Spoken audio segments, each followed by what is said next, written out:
Thank you once again for making Locked On Cougars your first listen of the day. Hope you all are doing well on this Tuesday. It feels like a Monday, obviously back off of the holiday, but as always, thank you so much for subscribing, rating, reviewing, sharing the podcast with your family and friends. Can help us build this audience, and a big thank you in advance for all of y'all's support. All right. BYU Basketball is putting together the non-conference slate, and Brian Santiago over the weekend was at the annual BYU Fathers and Sons camp that they hold on Memorial Day weekend down in Provo, and he revealed during at least one of his sessions, I guess you would call it, talking to the general group that was there, is that BYU is going to host North Carolina. Now, that obviously created some furor. When were they going to host North Carolina? Well, it's come out, Robbie McCombs and others that have reported that BYU will host North Carolina in one of their two exhibition games. Now, exhibitions are no longer a situation where you have that secret scrimmage where everybody knows it's happening, but they can't actually, report on it. You can't get a final score. They're supposed to be, secret, but we always knew who BYU or other programs are going to play. And word filtered out about how things went. Well, the NCAA has changed the rule where you can have these so-called secret scrimmages now be an open thing. You can have them scheduled to be played, and BYU will travel to Nebraska as part of a home and home. Nebraska will return the favor next year. And then the other exhibition game here that BYU is going to host is actually going to be in Salt Lake City in the Delta Center, as North Carolina, the Tar Heels, coming to Salt Lake City. That's a pretty exciting thing, because the other part about this is these exhibitions, you can have fans attend and also at the same time can charge admission with the money going to charity.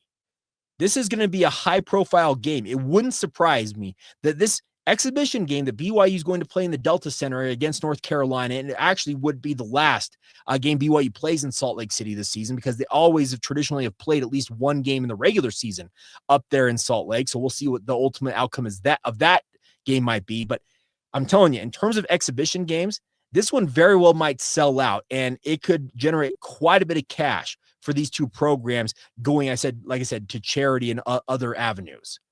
It's a great game, and obviously it's a great tune-up game. Kevin Young has talked often about wanting to beef up the non-conference schedule overall for BYU. Once again, they'll play at Nebraska. They'll play at the Delta Center against North Carolina. But we also know the opening night of the college basketball season, November 3rd, they will be in Las Vegas to take on the Villanova Wildcats. That's a great game in and of itself. We also have their MTE, their mid-season tournament event. They'll face two of the trio of Dayton, Miami, or Georgetown, all of which could be pretty good teams. All of them are Power 6 programs, or Power 5, I guess, in this circumstance now with college basketball, with losing the Big 12. And then they're also going to play Clemson in the Jimmy V Classic at Madison Square Garden. Now, a lot of these are neutral site, and obviously you'd like to see more of these teams probably played in games probably played in Provo, Utah, where North Carolina comes to Provo. But I think at the same time, even though BYU is now on the same footing as these programs out there, there are still going to be programs who are going to big time the Cougars. And it feels like in some ways, North Carolina is doing just that. They'll say, hey, we'll play you in Utah.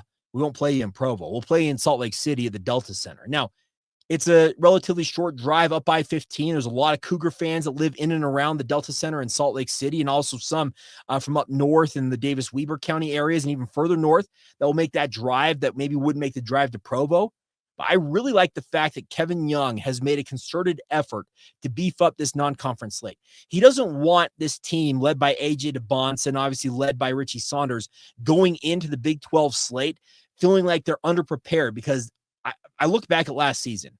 Look how pitiful the non-conference slate was for BYU, and it really, I think, had them thinking that, hey, we're ready for Big 12 play, and then they got into Big 12 play, and what did they start? Was it 2-4 in Big 12 conference play before they really turned things on?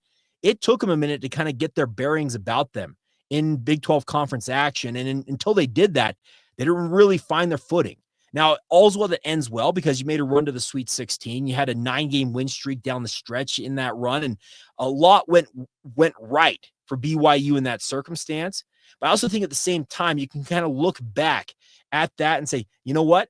They need a stouter non-conference schedule. And Kevin Young talked to us in the media often about that, how they had to put things together on a really short notice because he hadn't been hired until April, didn't get his staff fully together. Probably, was it like May before they finally had most of the guys in place? So they are ahead of the curve right now. And yes, that non-conference slate already looks much stouter. Now, will there be bye games in there? Absolutely. It's very clear that there will be some games that BYU will pay teams to come to Provo, obviously, to play, but you can fit a lot more into that non-conference slate, especially with the fact that the Big 12 is backing off to 18 conference games this year versus the 20 they played a year ago. So there's at least 2 more non-conference games to work with on your schedule. And I fully expect that when we see this full schedule come out for BYU, it's going to have some really, really solid names on it. But there will also be those teams that you're okay, that's a scheduled win. That's a scheduled win.